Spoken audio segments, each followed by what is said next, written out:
이 시간 우리에게 주시는 하나님의 말씀은 히브리서 1장 14절 말씀입니다. 모든 천사들은 섬기는 영으로서 구원받을 상속자들을 위하여 섬기라고 보내심이 아니냐. 아멘. 저에게 이 말씀은 언제나 우리에게 천사를 부를 수 있는 권세를 주신 하나님께 감사드리는 구절이었습니다.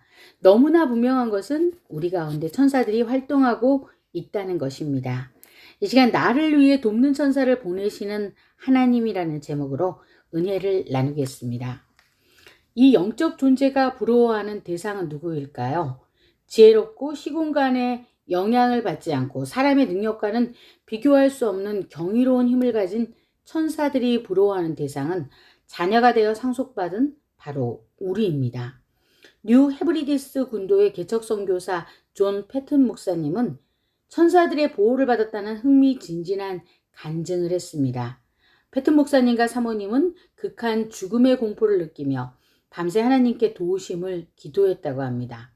그러자 신기하게도 동이틀 무렵 원주민들의 심한 공격이 흔적도 없이 사라졌다고 합니다.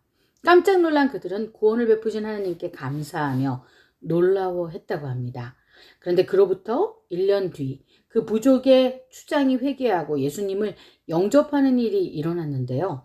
패튼 목사님은 그때 그 사건을 기억하고 그토록 심하게 달려들고 불을 지르려다가 멈춘 이유가 뭔지 물었습니다.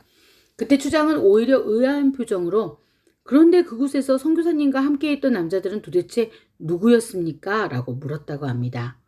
존 패튼 목사님은 다른 남자들이라니요? 아무도 없었습니다. 아내와 저 둘만 있었습니다. 라고 대답했습니다. 그러자 추장은 아니었습니다. 무슨 말씀이세요? 빛나는 옷을 입고 손에 칼을 빼든 수백 명의 건장한 남자들이 막아서서 그곳을 지키며 보호하고 있었습니다. 그래서 우리는 그곳에서 물러났던 것입니다. 그 추장의 말을 듣는 순간 깜짝 놀라며 천사들의 군대를 그때 하나님께서 보내신 것을 깨닫게 되었다고 합니다. 뉴 헤브리디스 군도라는 곳에 부족들을 만나 극한 공격을 받으며 그 목사님과 사모님은 천사들을 보내어달라는 간절한 기도를 하나님께 드렸던 것입니다. 또 하나의 간증을 들려드리고 싶습니다. 어느 날 한 남자가 페르시아 서적 상인에게 다가와서 당신은 성경을 판매할 권한이 있습니까? 라고 물었습니다. 행상인은 어째서 그런 질문을 하는 건가요? 물론이죠. 우리는 이 성경들을 이 나라 어디서든지 팔 수 있습니다. 이렇게 대답을 했습니다. 그러자 그 남자는 눈을 동그랗게 뜨면서 물었다고 합니다. 뭐라고요? 그런데 왜 항상 군인들이 당신을 둘러싸고 보호하고 있는 겁니까? 당신을 해치려는 계획을 치밀하게 3번이나 세웠지만 그때마다 군인들이 둘러싸여 있어서 실행에 옮기지 못했습니다. 이제 더 이상 당신을 해치고 싶은 마음도 사라졌습니다. 사랑하는 여러분, 그 군인들은 누구였다고 생각이 드시나요? 성경이 들어가기 어려운 북한 같은 곳에 이삭 선교사님이나 많은 분들의 간증에도 하나님이 기이한 방법으로 그들의 눈을 가려주시고 천사들을 통해서 보호하신 간증들을 듣게 됩니다. 우리가 천사들의 존재를 믿는 이유는 성경의 구약과 신약의 많은 말씀에서 이것을 증언하고 있기 때문입니다. 찬송가 382장 너 근심 걱정 말아라 주 너를 지키리 주 날개 밑에 거하라 주 너를 지키리 주 너를 지키리 아무 때나 어디서나 주 너를 지키리 늘 지켜주시리. 저희 어머니가 즐겨 부르시던 찬송입니다. 제가 천사에 대해 성경 구절을 찾아보니 천사라고 꼭 집어서 표현한 구절만도 창세기 19장 1절 천사가 소돔에 이르니부터 시작돼서 굉장히 많은 구절이 있었고요. 주의 천사라고 표현된 것까지 합하면 훨씬 더 많은 곳에 천사라는 구절이 있었습니다. 제가 일일이 다 세어보지는 못하고 성구사전을 펴놓고 센 것만 해도 굉장히 많은 숫자였는데요. 그런데 모두 이 천사라는 구절은 300여 개에 달한다고 합니다. 사탄의 교묘한 계략 가운데 하나가 우리의 관심을 다른 곳으로 유도하는 거죠. 그래서 악의 세력에 맞서서 싸우게 해주시는 하나님의 끊임없는 도우심을 못 보게 만드는 것입니다. 그런데 우리는 이 땅에서 결코 혼자가 아닙니다.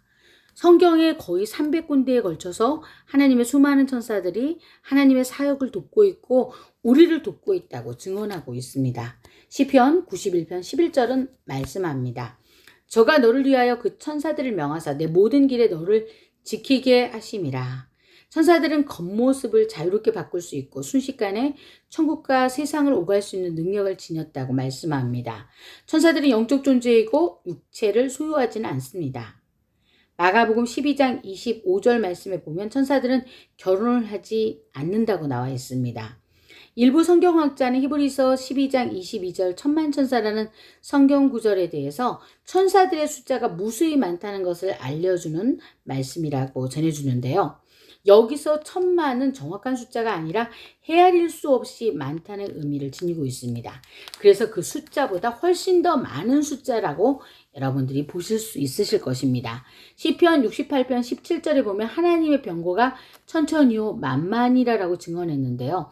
여기서 천천만만으로 번역된 이 숫자는 엄청나게 많은 숫자를 말하고 있습니다. 하나님의 병거들인 것입니다. 천사들은 하나님의 원수들이 물리칠 때는 전쟁 도구의 하나인 병거의 역할을 하고 엘리야가 승천할 때와 같은 경우에는 운송수단의 역할까지 하고 있습니다. 천사들의 숫자는 2만을 넘어 또 그 몇십 배에 달하는 몇백 배에 달하는 헤아릴 수 없이 큰 숫자라는 것을 우리에게 말해줍니다. 신명기 33장 2절 말씀에 보면 하나님이 모세에게 율법을 주실 때 시내산에 1만 천사가 나타나서 그분의 거룩한 임재를 알렸다고 말씀하고 있습니다. 지진이 일어나 온 산을 뒤흔들었는데요. 모세는 너무나 놀라 입을 다문 채 천상의 존재들, 천사들이 일으키는 엄청난 광경에 넋을 잃었다고 성경은 말씀하고 있습니다. 요한계시록 5장 11절 말씀에 천천만만의 천사들이 보좌에 앉아 계시는 하나님의 어린 양이신 예수님을 섬긴다는 요한의 증언을 우리는 발견할 수 있습니다. 또한 세상 끝날의 큰 전쟁에도 수많은 천군 천사가 예수님과 함께할 것이라고 말씀하고 있습니다. 아마 오늘 이 모든 말씀을 다 찾아보려면 밤을 새워야 할 것입니다. 우리가 영광스러운 천국에 올라가는 동안 하늘의 천군 천사가 우리를 호위합니다. 천사는 이 땅에서 그리고 우리가 모든 임무를 마치고 천국에 갈 때까지 그들의 모든 사명을 우리를 위해서 다 해줄 것입니다. 하나님은 지금도 우리를 위해 일하고 계십니다. 믿으시죠? 우리는 이 천사의 움직임을 알아야 합니다. 우리가 무엇을 두려워합니까? 하나님이 보내신 돕는 천사가 이렇게 많은데 무엇을 염려하십니까? 빛이 들어오면 어둠은 물러가는 것처럼 빛과 함께 온 하나님의 천사들은 지금도 우리를 돕고 있습니다. 민수기 22장 23절 말씀과 22장 31절 말씀에 보면 영안이 열렸을 때 천사를 볼 수 있는 것을 알 수 있습니다. 제가 말씀을 읽어드리겠습니다.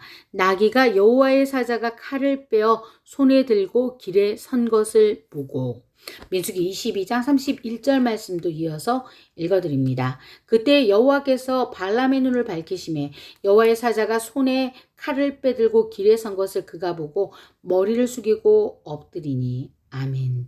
신약 누가복음 15장 10절에 보면 죄인 하나가 회개하면 하나님의 사자들 앞에 기쁨이 되느니라 라는 말씀이 있습니다. 누군가 예수님을 영접했을 때 하늘의 천군 천사들과 함께 큰 축제가 일어난다고 하죠.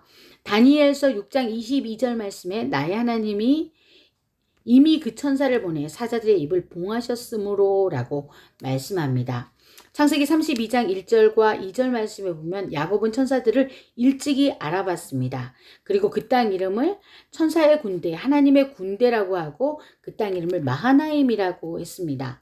천사들은 우리의 눈에 보이든 보이지 않든 실제로 존재하면서 우리를 돕고 있습니다. 우리가 볼 수 없더라도 그들은 움직이고 있습니다.